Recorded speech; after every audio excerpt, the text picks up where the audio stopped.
Përshëndetje. Në mbledhjen e sotme të qeverisë, miratuam një ndryshim në VKM 419 që lidhet me dëmshpërblimin e ish të përndjekurve politik. Ndryshimet e propozuara nga Ministria e Financave së pari konsistojnë në heqjen e dëmshpërblimit të kësteve, pra të kësteve në 8 këste të barabarta. Nga ana tjetër, kemi marrë vendimin që për të gjithë ato pagesa, të cilat janë në vlerën deri në 1 milion lek, do të bëhet pagesa me këstin e radhës. Nëpërmjet këtyre ndryshimeve të propozuara, Ministria e Financave parashikon që brenda 4 apo 5 viteve të bëjmë shlyerjen e plot të 6.000 dosjeve nga 10.360 që janë në total.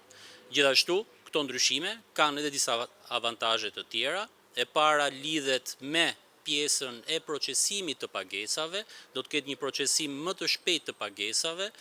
Në qoftë se sot kemi një procesim pagesash nga kësti në këst, i cili varion nga 3.5 deri në 4 vite, me ndryshimet e propozuara nga Ministria e Financave, koha e pagesave ndërmjet kësteve do të shkurtohet nga 2 deri në 2.5 vjet. Gjithashtu, këto ndryshime do të sjellin edhe nevojën për të shtuar fondin për dëmshpërblim ndaj ish të përndjekurve politik, që për vitin 2026 është në masën 1.5 miliard lek apo 15 milion euro.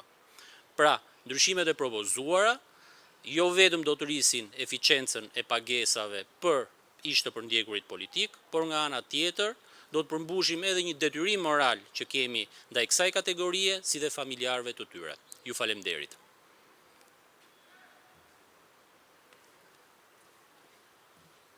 Përshëndetje, sot sapo kemi miratuar 3 bashki të reja për sa i përket paketës maleve. Propozimet e ardhura për zonat prioritare janë miratuar për bashkinë Delvin, Konispol dhe Pogradec.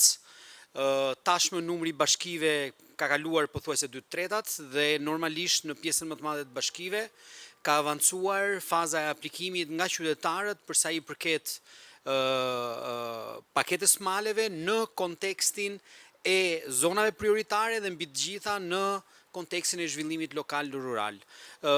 Në javët që do të kemi përpara besoj do të jenë bashkitë e fundit dhe besoj brenda muajit maj ne përfundojmë të gjitha bashkitë e vendit me zonat prioritare të miratuara dhe dita ditës vetë bashkitë tashmë janë fazën e miratimit të aplikimeve në këshillat bashkiake. Faleminderit.